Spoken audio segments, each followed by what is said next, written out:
अस्सलामुअलैकुम, मैं हूं मरियम ज़ीशान। आप देख रहे हैं प्रोग्राम थिंक टैंक। मेरे साथ मौजूद हैं मुजीबुर रहमान शामी साहब, सलमान गनी साहब, डॉक्टर हसन अस्करी साहब और रशीद साहब। नाज़रीन, गुज़िश्ता रोज़ इलेक्शन कमीशन ऑफ पाकिस्तान ने महफूज फैसला सुनाया और पार्टी आइन के मुताबिक इंटर पार्टी इंतखाबात न करवाने पर पाकिस्तान तहरीक इंसाफ से उनका इंतखाबी निशान बल्ला छीन लिया गया है। गो के ये एक बहुत बड़ा धचका है पाकिस्तान तहरीक इंसाफ के लिए, और क्यों इस फैसले के बाद अब बैरिस्टर गौहर चेयरमैन भी नहीं रहे, लेकिन फिर भी बैरिस्टर गौहर पुरुमीद हैं कि सुप्रीम कोर्ट मुदाखलत करेगी तो उनका निशान बहाल हो जाएगा। इस मामले पर पाकिस्तान तहरीक इंसाफ अदालत से रुजू करने का इरादा रखती है। इसी मामले पर हम बात करेंगे। हमारा आज का सवाल ये होगा कि बल्ले का निशान छिन जाने के बाद पीटीआई की इंतखाबी हैसियत क्या होगी और पीटीआई के पास मुमकिन ऑप्शंस क्या हैं। अगर अदालत से रिलीफ नहीं मिलता तो फिर हिकमत अमली क्या होगी और इसके साथ साथ नुकसान की नौयत क्या होगी। इसी पर हमने आज बात करनी है। शामी साहब, सबसे पहले आपके पास आऊँगी। बल्ला तो छिन चुका है, इंतखाबी हैसियत बरकरार रख पाएगी पाकिस्तान तहरीक इंसाफ? देखिए, जो इलेक्शन कमीशन का फैसला है उसके मुताबिक तो तहरीक इंसाफ बहसीत जमात के इंतखाबात में हिस्सा नहीं ले पाएगी। यानी मामला ये नहीं है कि उसको बल्ले की जगह कोई और निशान मिल जाएगा। बहसीत सियासी जमात उसकी रजिस्ट्रेशन जो है, यानी वो एक तरह से कलअदम तस्वुर होगी या मुअत्तल कह लीजिए। तो अब उसके जो अरकान हैं उनको आज़ादाना हैसियत में इलेक्शन लड़ना पड़ेगा और हर एक का इंतखाबी निशान अलग अलग होगा जी। लेकिन अगर वो अपील में जाएंगे और जाहिर है सुप्रीम कोर्ट तक मामला पहुंचेगा और उनको रिलीफ मिल सकता है। ये इलेक्शन कमीशन का फैसला जो है इसको मुस्तरद किया जा सकता है, इसमें खत तनसीख फेरा जा सकता है। इसलिए हम ये नहीं कह सकते कि हतमी तौर पर बल्ला छिन गया है।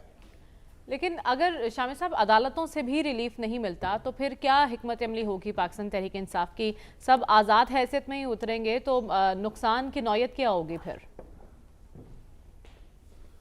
देखिए, अगर तो सारे उम्मीदवार आज़ाद हैसियत में उतरें और हर एक का निशान अलग अलग हो तो उससे तो पीटीआई का खासा नुकसान होगा। लेकिन दूसरा रास्ता एक ये भी है कि पीटीआई किसी रजिस्टर्ड जमात से मामला कर ले, यानी जमात इस्लामी से कर ले या किसी और से कर ले और उनके निशान पर अपने उम्मीदवारों को खड़ा कर दे। जैसे पीपल्स पार्टी जो थी बेनज़ीर भुट्टो वाली, उसकी रजिस्ट्रेशन खतरे में पड़ी थी तो उन्होंने एक नई पार्टी रजिस्टर करा ली थी, PPPP यानी 4P, और मखदूम अमीन फ़हीम उसके सरबराह थे और उसने तीर का निशान लिया था। और जो पीपल्स पार्टी यानी 3Ps वाली, उसका निशान तलवार था। जब उसको निशान ना मिला तो उसने फिर 4P के टिकट पे इलेक्शन लड़ लिया और उसका इंतखाबी निशान तीर हो गया। अब तो लोगों को भूल चुका है कि तलवार भी पीपल्स पार्टी का निशान था कभी जी। तो ये एक तरीका हो सकता है।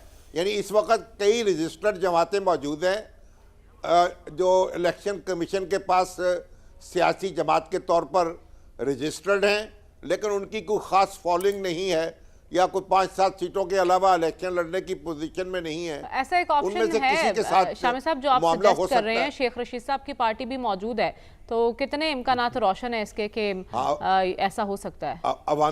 अवामी मुस्लिम लीग भी मौजूद है। शेख साहब जो हैं अगर वो चाहें तो उनके यहाँ भी घर में बाहर आ सकती है। एग्जैक्टली तो ये सारे ऑप्शंस हैं जो डिस्कस किए हैं शामी साहब ने। लेकिन इसके साथ साथ सलमान साहब, आपका हमेशा से ये मौक़िफ़ रहा है कि बैलेट पेपर पर बल्ले का निशान मौजूद रहेगा, लेकिन कल जो फैसला आया वो बिल्कुल बरक्स था। अब बल्ले का निशान नहीं है तो पाकिस्तान तहरीक इंसाफ की सियासी हैसियत आपको क्या दिखाई दे रही है इंतखाबात में? देखिए, मेरी बिल्कुल यही राय थी कि पीटीआई बतौर जमात के भी रजिस्टर्ड होगी और बल्ले का निशान भी मिलेगा। मैं नहीं समझता था कि वो इस हद तक टारगेट होंगे, इसलिए कि जब इंट्रा पार्टी इलेक्शन में दीगर पार्टीज़ का भी देखता हूँ तो मुझे कोई इनका इंतखाब ज़्यादा मुख्तलिफ नज़र नहीं आता। अलबत्ता टेक्निकलिटीज़ ज़रूर हैं कि जब इलेक्शन कमीशन ने जो पिटीशन की थी उनके बानी रुकन की तरफ से ये पूछा कि आपने क्या इसका बाकायदा ऐलान किया था, क्या आपने कागजात नामजदगी लिए थे, तो वो कुछ भी फराहम नहीं कर सके।